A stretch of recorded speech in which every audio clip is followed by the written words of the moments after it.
Alors je vous remercie de l'opportunité que vous me donnez pour me faire l'intermédiaire du syndicat général des lycéens pour donner un message très important, celui de la situation des droits de l'homme en Iran et au camp Liberty.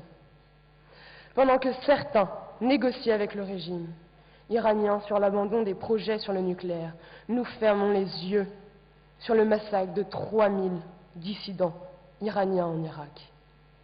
C'est une violation des droits de l'homme. Mesdames et messieurs, il est nécessaire que l'ONU protège les résidents au camp Liberty en Irak.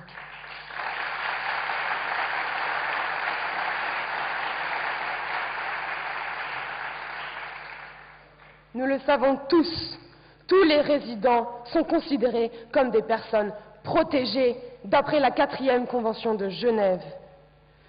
Septembre dernier, les forces irakiennes ont massacré 52 personnes et ont pris 7 otages.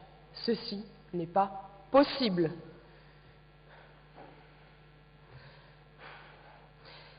L'ONU veut se mobiliser, les États-Unis, la France, les gouvernements européens doivent se mobiliser parce que ceci n'est plus acceptable. Il ne peut pas accepter des tragédies humaines de cette ampleur.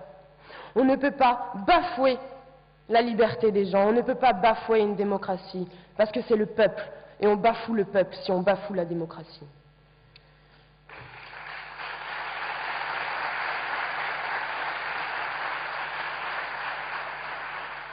Les États-Unis et l'ONU ont dit que le camp de Liberty serait une transition. Qu'en est-il maintenant?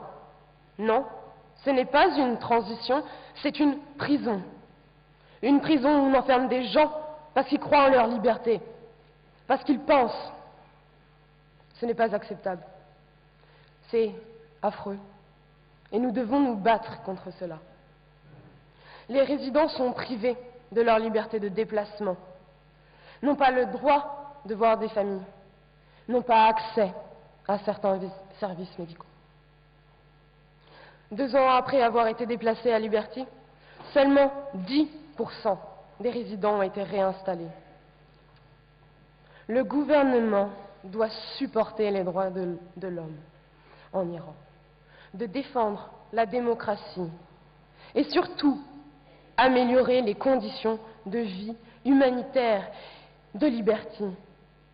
Le Conseil de l'ONU peut envoyer des casques bleus. Faisons.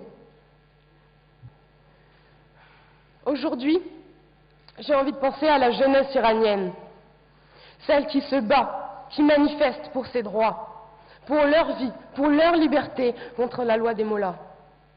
Il faut que le monde entende leurs cris pour la liberté. Il faut que le monde se rende compte que non, on ne peut pas empêcher la liberté. Non, on ne peut pas empêcher aux Iraniens de pouvoir vivre librement.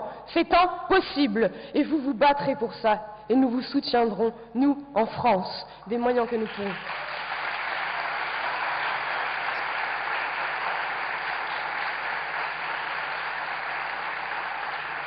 Nous supporterons Madame Rajavi pour un changement de régime, parce que ce n'est plus possible.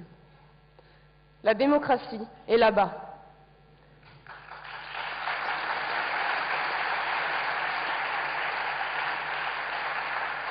La communauté internationale doit réagir contre les exécutions, contre les violations des droits de l'homme. Ce n'est plus possible. Arrêtons de condamner à mort des défenseurs de la liberté. Arrêtons de condamner à mort des gens qui pensent. Arrêtons de condamner à mort des gens qui veulent vivre de la manière qu'ils pensent la meilleure. En tant que Française, en tant que jeune, en tant qu'Européenne, je veux réitérer notre solidarité avec l'Iran, avec la démocratie, avec la liberté. Nous devons apporter chacun notre soutien pour la démocratie, pour l'Iran. C'est à vous, c'est à nous, c'est tous ensemble qu'on doit se battre pour la démocratie. Faites en sorte que la démocratie vienne.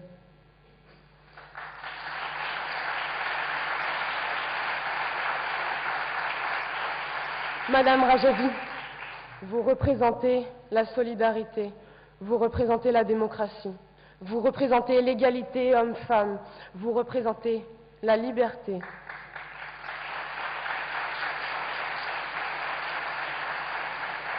Vive la paix, vive la démocratie, vive l'Iran. Merci.